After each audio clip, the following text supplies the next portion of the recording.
Malinga is hit into the gap. Anwar Ali, you beauty!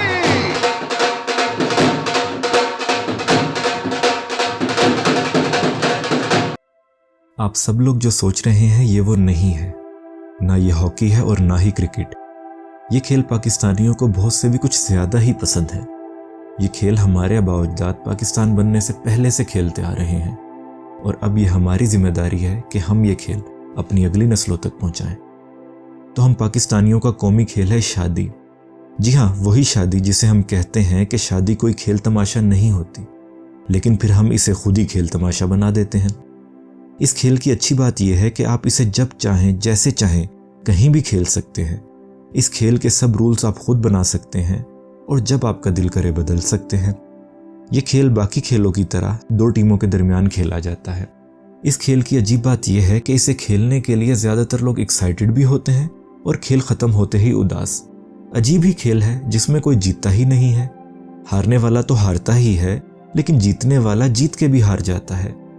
इस video में मैंने जो भी बात की और जो अभी करूँगा वो आपने खुद पे नहीं लेनी। मैं ज़्यादातर लोग या कुछ लोग का लफ्ज़ इसलिए इस्तेमाल कर रहा हूँ कि आप पे बात ना आए।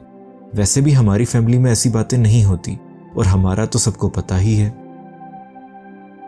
चाहे हाजी साहब हों, नमाजी साहब हों या ज़काती साहब, ज़्यादातर अपने मुंह से जहेज़ नहीं मांगते, लेकिन हाँ, अगर लड़की वाले खुद दें तो मना बिल्कुल नहीं करते, क्योंकि अच्छा नहीं लगता कि कोई खुशी से दे और आप उसे मना कर दो।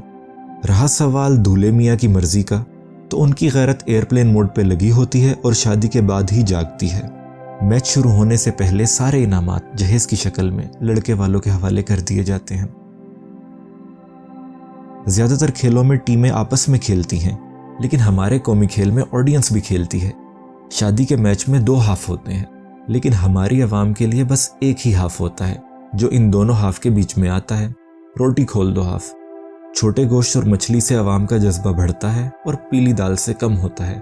उन्होंने अपनी सलामी हलाल करनी है, बाकी उन्हें किसी बात से गर्ज नहीं है, चाहे दोनों टीमों पे बिजली गिर जाए। हमारे कौमी खेल में दोनों टीमों को दाद देने के तरीके को सलामी कहा जाता है। कुछ लोग दीन के हिसाब से हक महर का रेट तो निकाल लेते हैं, लेकिन क्योंकि हमारे दीन में सलामी के रेट का जिक्र नहीं है, तो इसलिए हमारे बड़ों की कमेटी इसके रेट का तयन करती है। सलामी बिजली के बिल पे लगे टैक्स की तरह है, जो चाहे आप अफोर्ड ना कर सकें, लेकिन देनी तो पड़ेगी। और अगर आप लड़का या लड़की के चाची चाचा, खालू खाला, फुप्पो फूफा या करीबी रिश्तेदार हैं, तो बचना मुश्किल है। सलामी आप पे फ़र्ज है।